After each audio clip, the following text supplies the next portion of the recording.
Hadirin sekalian, wal hadirat, kaum muslimin yang saya hormati, iman, rahimani wa rahimahullah. Pada malam ini kita akan membahas tentang bab fi'il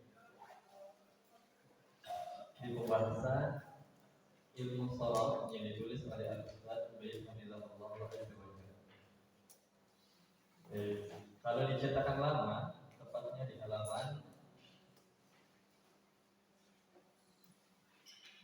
halaman 6. Kalau dicetakan baru halaman berapa? Halaman 8. Ya, agak beda ya.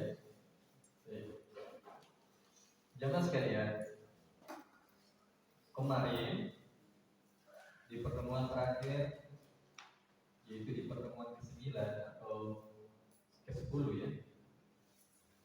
Berapa ya? Ya, pertemuan ke-10. Sebenarnya sudah pertemuan 12. Karena sudah 1 bulan kita belajar. Maksudnya sudah 12 kali pertemuan dalam 1 bulan kita belajar. Tapi 2 kali pertemuan itu kita kosongkan. Sehingga pertemuannya kita baru sampai 10 saja. Di pertemuan terakhir kita bahas tentang 6 pendahuluan sebelum masuk di bab fi'il.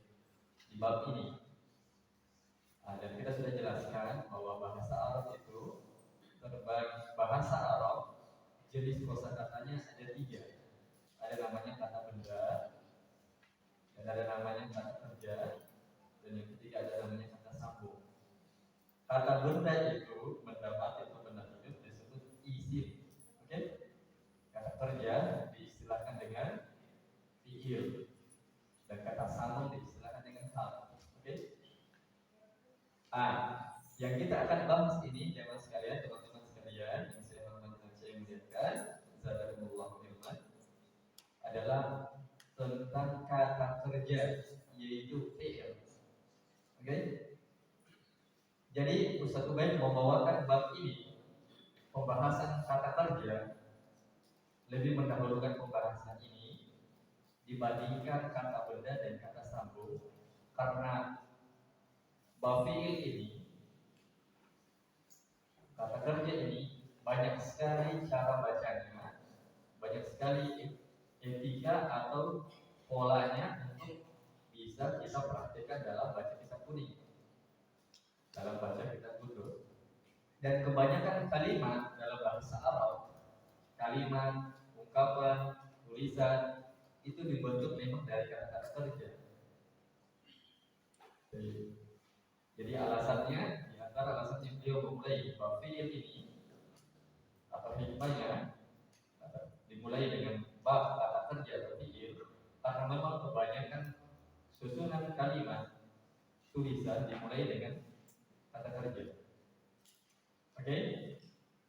Jamaah sekalian,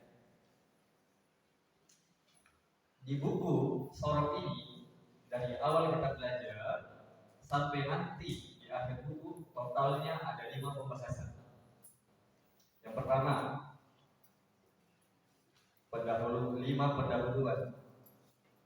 Yang pertama, 5 pendahuluan.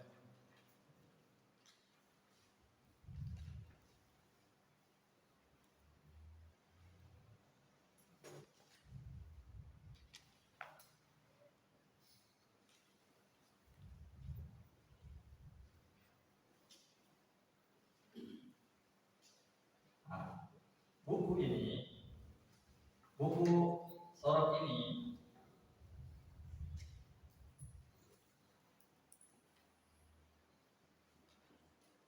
ada 5 pembahasan.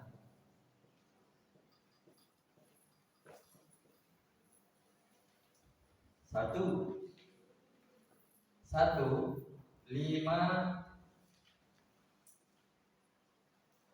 5 pendahuluan.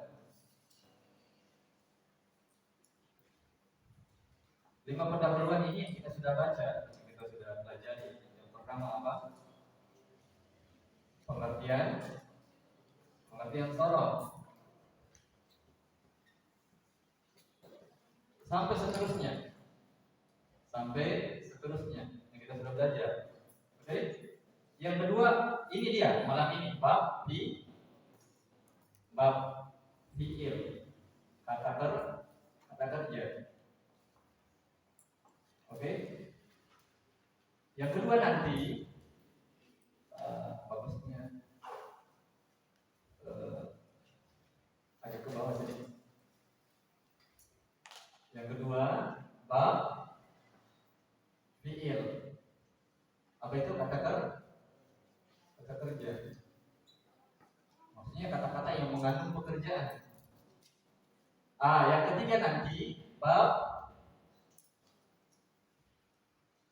isim. Apa isim namanya? Kata benda. Benda itu atau benda mati. Ya. Yang keempat nanti kaidah atau rumus tasrif lugawi, tasrif istilahi dan lugawi. Oke. Yang kelima nanti kamus kosakata. Ini dia teman-teman. Jadi buku sorot ini ada 5 pembahasan. Yang pertama 5 pendahuluan, yang itu pengertian sorot, apalagi faedah mempelajari sorot.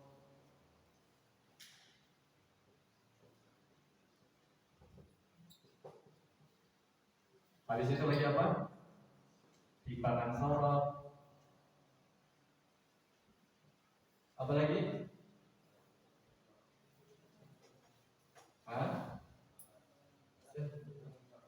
Itu ya timbangan sorot. Yang keempat apa? Alat untuk menimbang. Yang kelima cara. Oke. Ini kita sudah bahas. Selesai. Jadi sisa 4 tugasnya kita jamaah sekalian, ikhwan dan akhwat. Tinggal 4 saja. Ini sisanya. Malam ini kita akan masuk di sini. Ini sudah. Oke. Jadi ini malam kita mulai masuk di sini. Teman-teman, di bab fiil, bab tentang kata kerja, total pembahasannya ada bisa disebut 6 dan bisa disebut 7. Ada 6 sampai 7 pembahasannya. Ada 6 sampai 7 pembahasannya. Kita hitung sama-sama di buku. Coba lihat, buka bab fiil. Berhenti dulu mencatat. Intinya pembahasan kedua yang kita akan bahas adalah bab fiil. Disebut bab 1 karena yang kemarin itu kita belajar masih pendahuluan, masih pemanasan. Antum pernah olahraga di sekolah, di SD, di SMP, di SMA atau di mana lah? Biasanya sebelum masuk di materi awal penjaskas olahraga, ya pemanasan dulu dari ujung rambut sampai ujung kepala. Habis itu baru masuk apa? Masuk materi. Kemarin itu pendahuluannya. Jadi oleh Ustaz Ubaid Allah, beliau menganggap ini bab baru masuk bab sorot. Oke? Padahal yang kemarin itu jauh banget. Maksudnya penting banget untuk bisa kita awali diri kita sebelum belajar sorot. Karena tanpa yang kemarin itu teman-teman yang kita sudah lewati selama 1 bulan, 10 kali pertemuan, itu akan membantu sekali untuk kita bisa memahami. Tanpa kita pelajari itu yang kemarin, maka kita sulit masuk di pembahasan ini. Oke? Coba kita hitung pembahasannya. Sekitar 6 sampai 7. Sekitar 6 sampai 7 pembahasan. Yang pertama bab fiil, di situ pengertian fiil. Ada pengertian fiil? Tidak ada tulisannya, tidak ada judul besarnya pengertian fiil. Cuman langsung fiil adalah kata yang menunjukkan atas sebuah makna. Oke? Itu dijadikan pembahasan yang pertama. Tulis nomor 1 di situ. 1 pembahasan pertama. Itu sebenarnya pembahasan pertama, pengertian fiil. Anggap itu pembahasan pertama. Baik, yang kedua, itu di bawahnya. Fiil ditinjau dari sisi penunjukan makna dan waktunya, maka terbagi 3. Itu pembahasan yang kedua. Oke?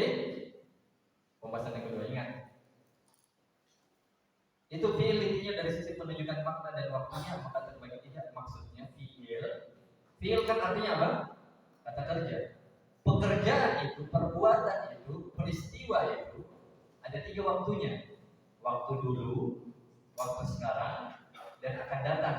Di sini pembahasannya tentang istilah fiil madi, kata-kata kerja yang sudah berlalu.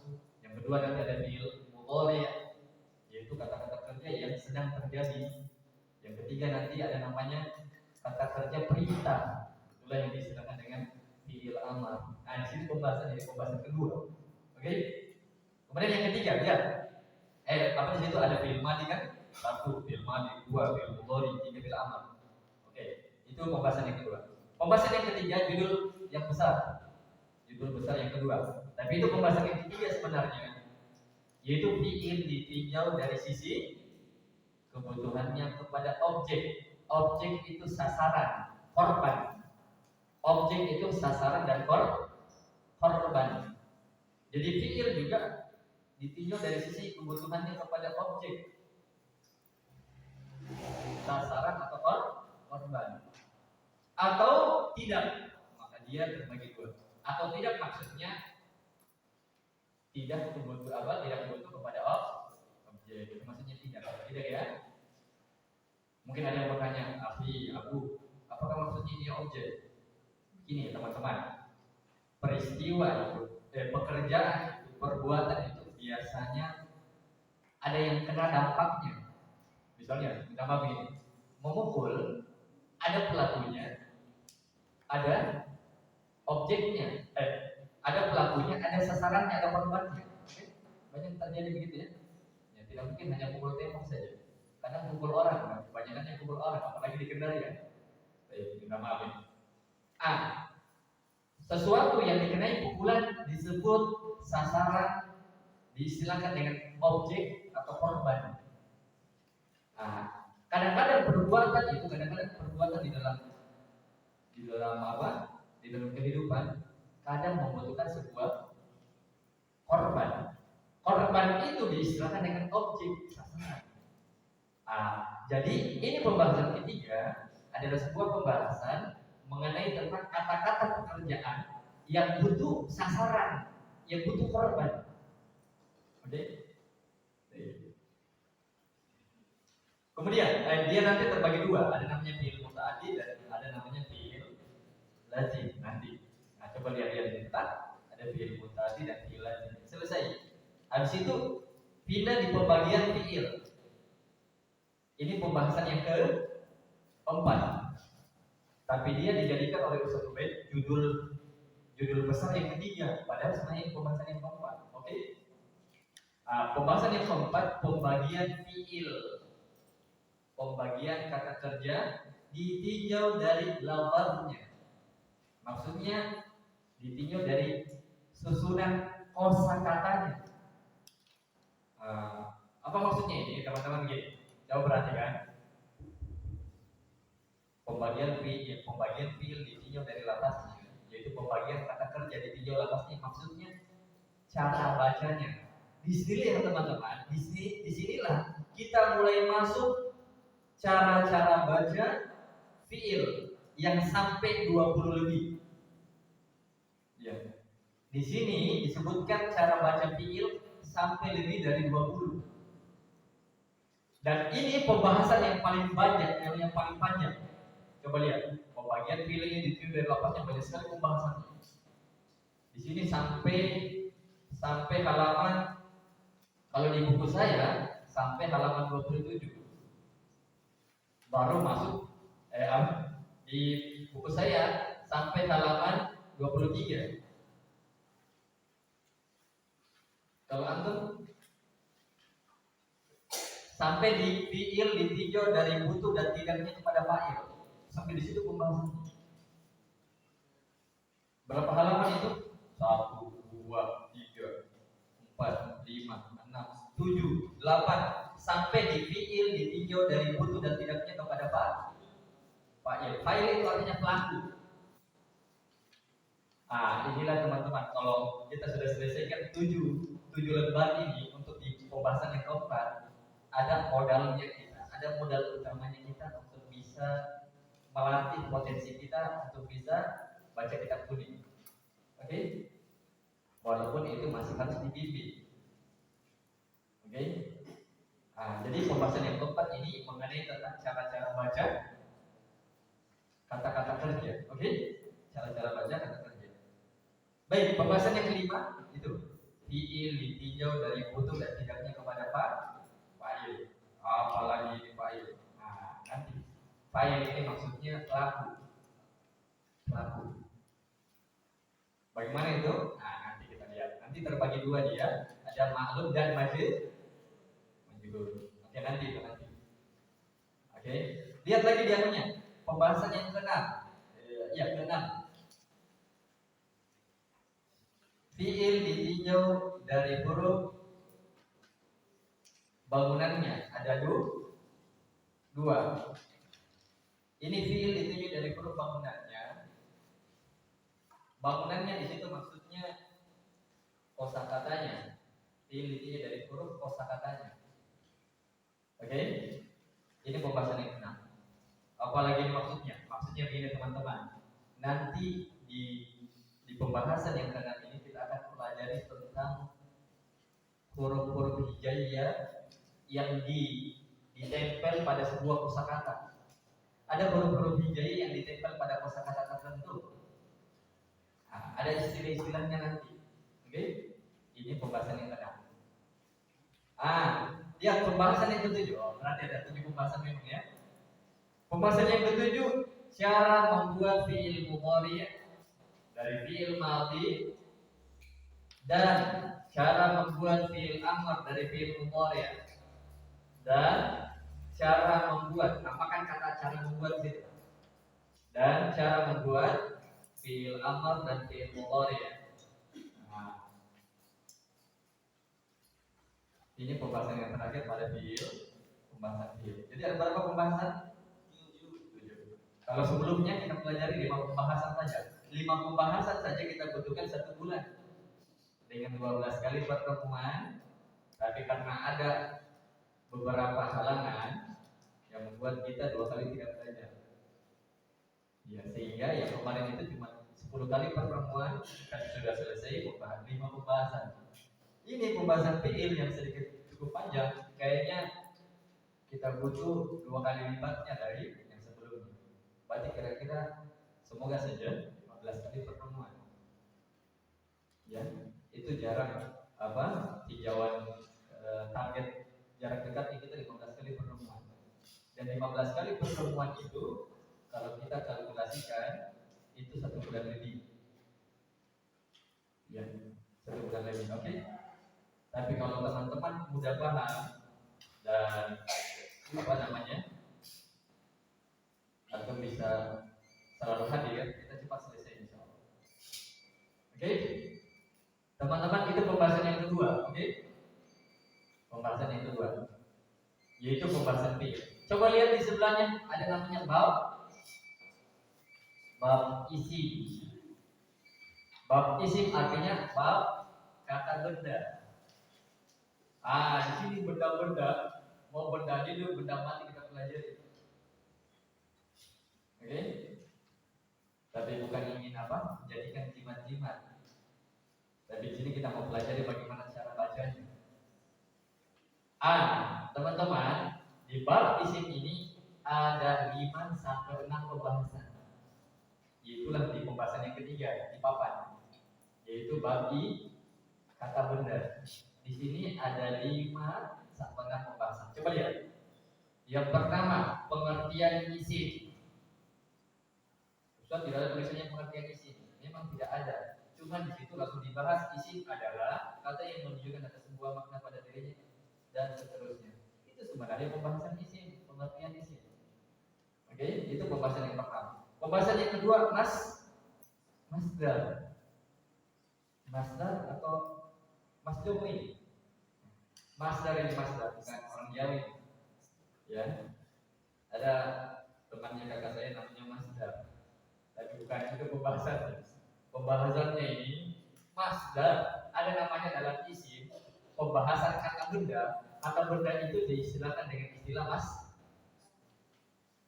masdar. Baik, yang kedua nanti ini masdarnya dulu. Ini yang kedua ini masdar. Dia ada 2 pembahasannya. Masdar fi'il sulasi mujarrad. Banyak sampai di halaman sampai langkah 1 lembar. Masdar fi'il rubai mazid. Ada 4 pembahasannya ya.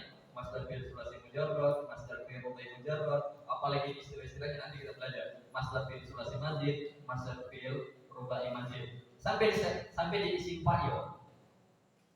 Sampai di isim fa'il. Di isim fa'il itu pembahasan yang ketiga. Isim fa'il adalah pembahasan yang ketiga dalam isim. Baik, agak panjang sedikit jadi agak panjang. Kemudian yang keempat, isim maf'ul. Isim maf'ul. Ini yang keempat. Yang kelima isim zaman dan ada kata makan di sini, guys. Ini bukan masalah makanan, ya. Bukan tanggulan, bukan gorengan.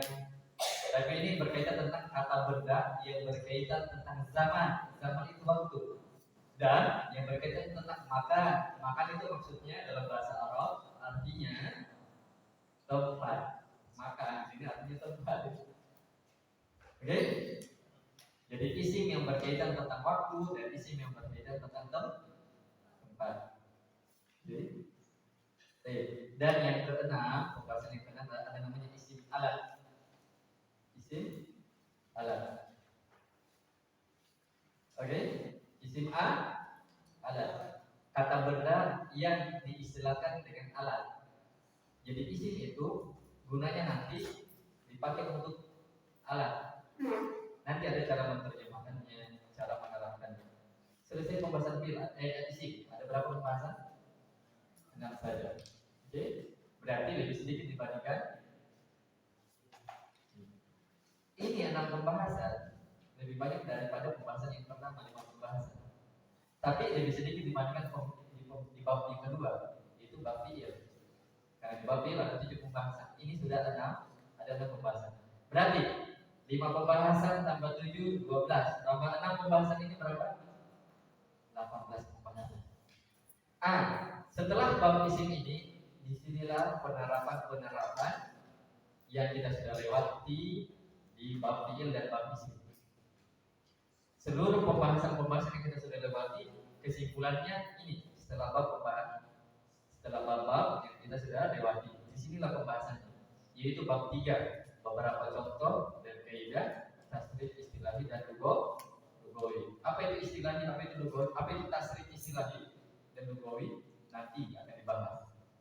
Dan ini pembahasan keempat di buku ini, ya, seperti di bab. Dan ini sampai panjang, tapi semuanya latihan praktek semuanya. Latihan praktek. Oke, dikasih kaidah-kaidahnya. Dan ini sampai di kamus.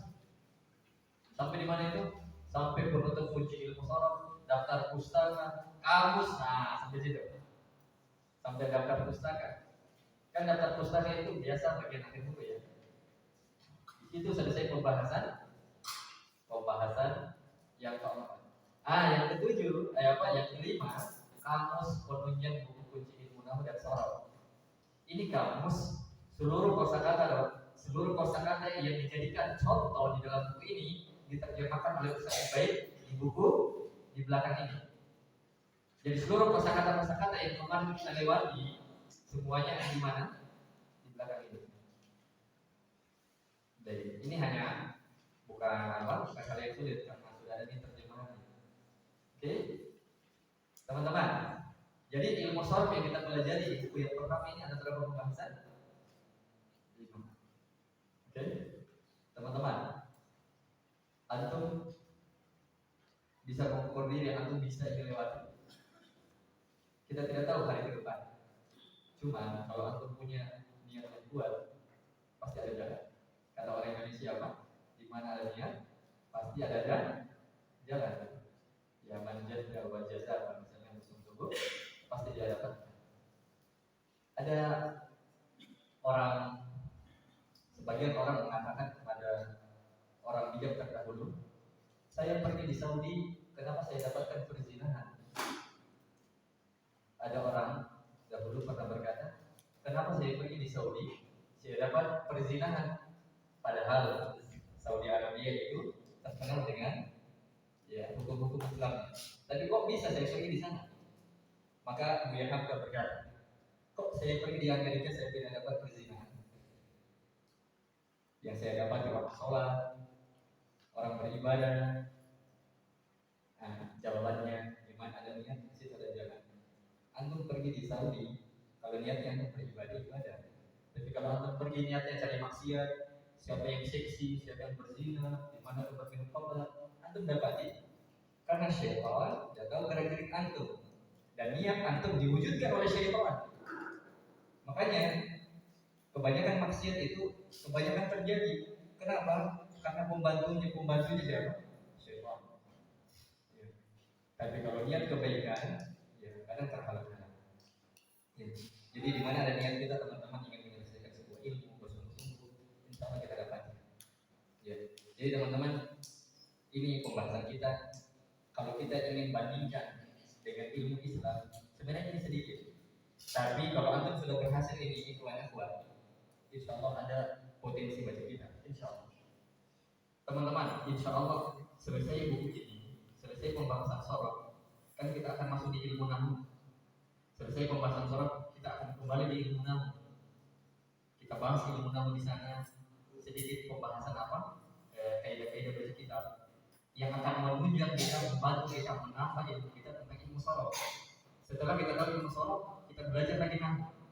2 saja itu teman-teman. Di dalam 2 buku ini, di bukunya Ustaz Ubed ini, saya optimis, insya Allah. Optimis itu bukan yakin 100%, tapi kuat keyakinan saya, kita bisa baca kitab 80%.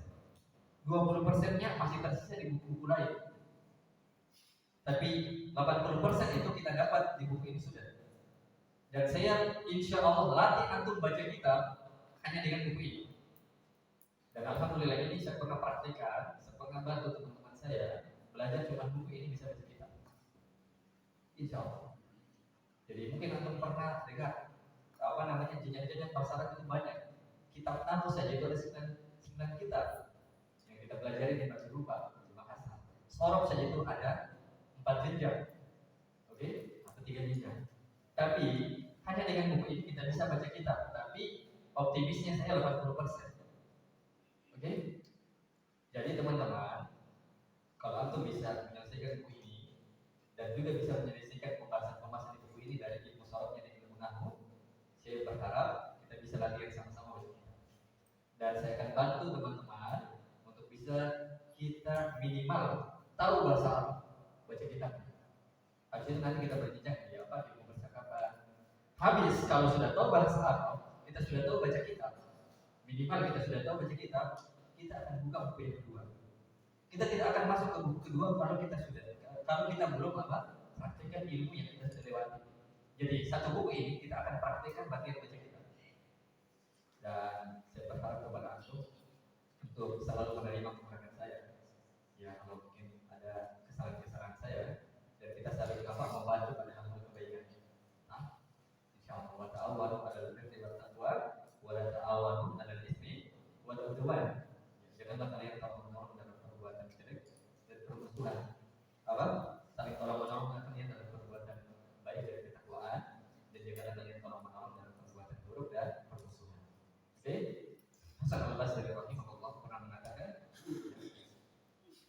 idza wajada syakhsun yughallib anka faqallib anhu di umur itu ya di umur akhir. Kata Hasan Al-Basri, apabila Anda mendapatkan seseorang yang mengalahkan Anda dalam urusan agama, maka kalahkan dia.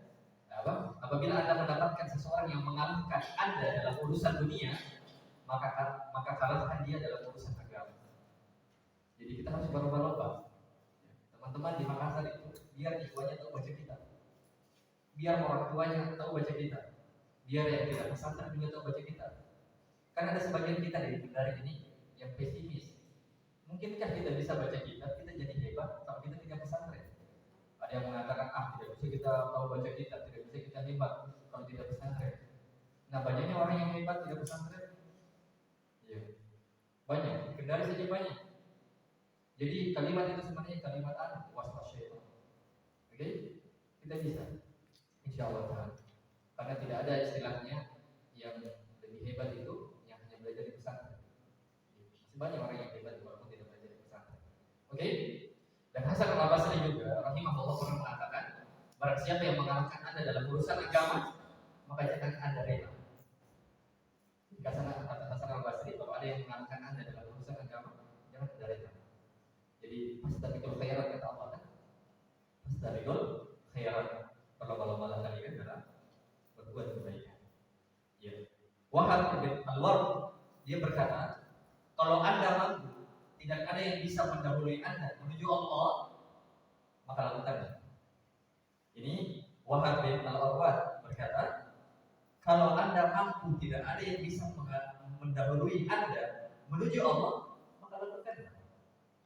Ya, antum dikasih semangat, dikasih dua kaki, dua mata, dikasih potensi, dikasih IQ, dikasih kesempatan, kesehatan, antum bisa belajar, antum bisa datang di tempat ini, dikasih motor dan kendaraan yang lain, antum bisa melakukannya. Kalau antum bisa lebih hebat daripada orang lain, lakukan. Ya. Kan kita mau berlomba-lomba ini, siapa yang paling tinggi derajatnya di surga, siapa yang paling masuk di surga Firdaus. Ya. Maksudnya kita mau surga yang di bawah seperti ada surga yang paling tinggi. Oke? Jadi saudara, niat yang soleh dan cita-cita yang tinggi adalah jiwa yang menerangi, harapan yang dibakar. Ketahuilah, barang siapa yang giat untuk mendapatkan sesuatu, orang yang bangun tidak sama dengan yang tidur. Ingat, orang yang bangun tidak sama yang tidur. Ya, orang yang datang di majelis tidak sama orang yang tidak datang di majelis. Orang yang belajar bahasa Arab tidak sama orang yang tidak belajar bahasa Arab. Orang yang ta'lim tidak sama dengan orang yang tidak ta'lim. Itu diberikan kesempatan. Jadi sesungguhnya surga Allah itu mahal harganya, harus dibeli dengan amalan soleh yang besar pula. Oke, ini perkataannya Ar-Rafa'i Muhammad Rashid. Ya, saya cuma menukil saja. Oke. Sebagai penutup, kita masuk di bab fi'il dan kita baca sedikit pengertian fi'il, baru kita tutup majelis kita. Supaya kita sudah masuk di pintunya. Sekedar masuk di pintunya, di ruang tamunya, itu sudah satu poin bagi kita. Oke, kata penulis bab fi'il. Ada berapa tadi pembahasannya? 7. Dan pembahasan yang pertama adalah pengertian fi'il. Tapi tidak diberikan judul besar oleh Al-Ustadz Baik. Dia tidak tulis judulnya, tapi langsung masuk di pengertian fi'il. Kata Al-Ustadz Baik, bab 1.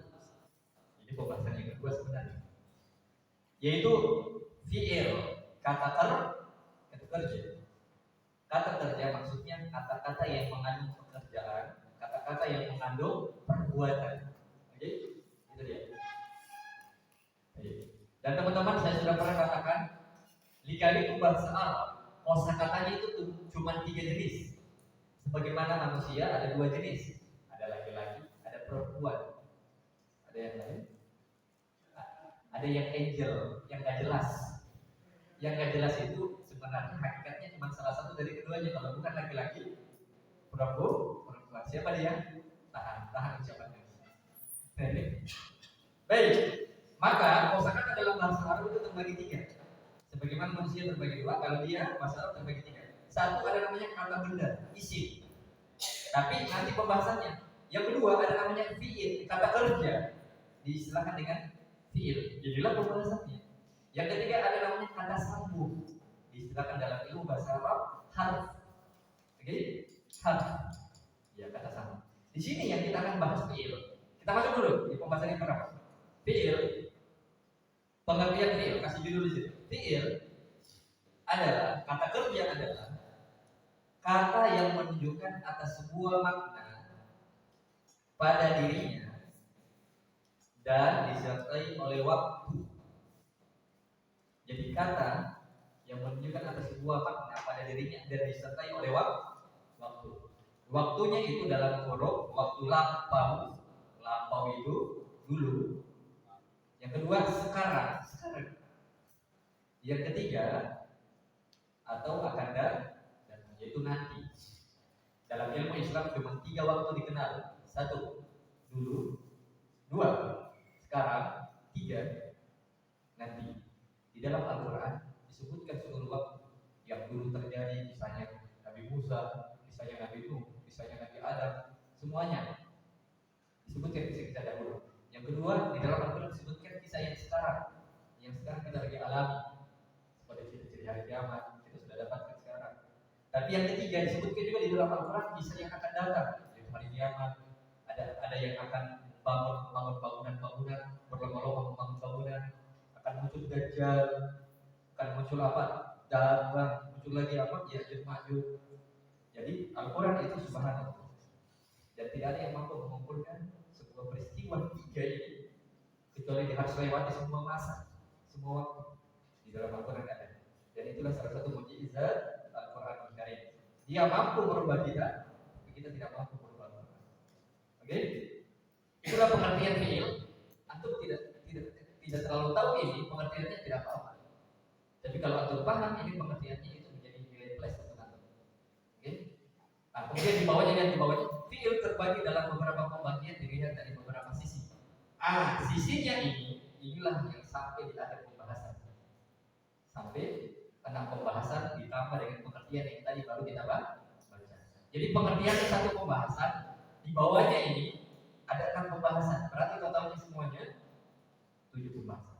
Dan fiil intinya dari sisi penunjukan makna dan waktunya maka terbagi 3. Ini pembahasan yang kedua. Insyaallah besok kita bahas. Oke? Saya minta maaf tadi agak terlambat karena saya tadi dari unahan balap-balapan. Ya tadi hampir terlambat ya, teman-teman, kita lari 80-an. Ya alhamdulillah Allah masih jaga nyawa kita. Dan ini ibadah yang terbesar, jadi kita perlu lama-lama dalam kebaikan. Ya, mengajar itu ibadah terbesar dan belajar itu ibadah terbesar. Oleh karena itu sebagian ahli ilmu pernah mengatakan kun muta'alliman au aliman, kun muta'alliman au aliman au hibban lil ilm, wala takun radian fa innahu halikun. Ya, kata sebagian ahli ilmu, jadilah engkau seorang yang belajar. Yang pertama, jadilah engkau orang yang belajar ilmu. Yang kedua, kemudian jadilah engkau orang yang mengajarkan ilmu. Kalau tidak, yang ketiga, jadilah engkau yang cinta kepada ilmu. Wala takun radian, dan jangan jadi yang keempat, fa innahu halikun, karena dia pasti binasa. Apa yang keempat itu?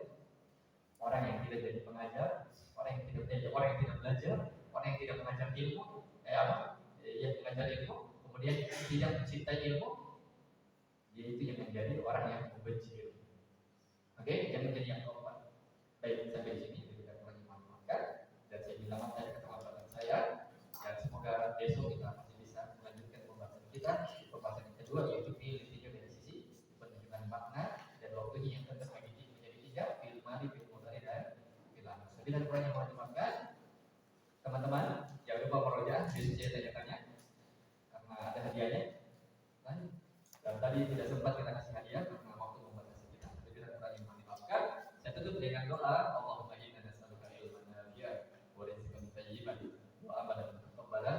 Semoga Allah memberikan kepada kita ilmu yang bermanfaat, rezeki yang baik dan berkah tentunya.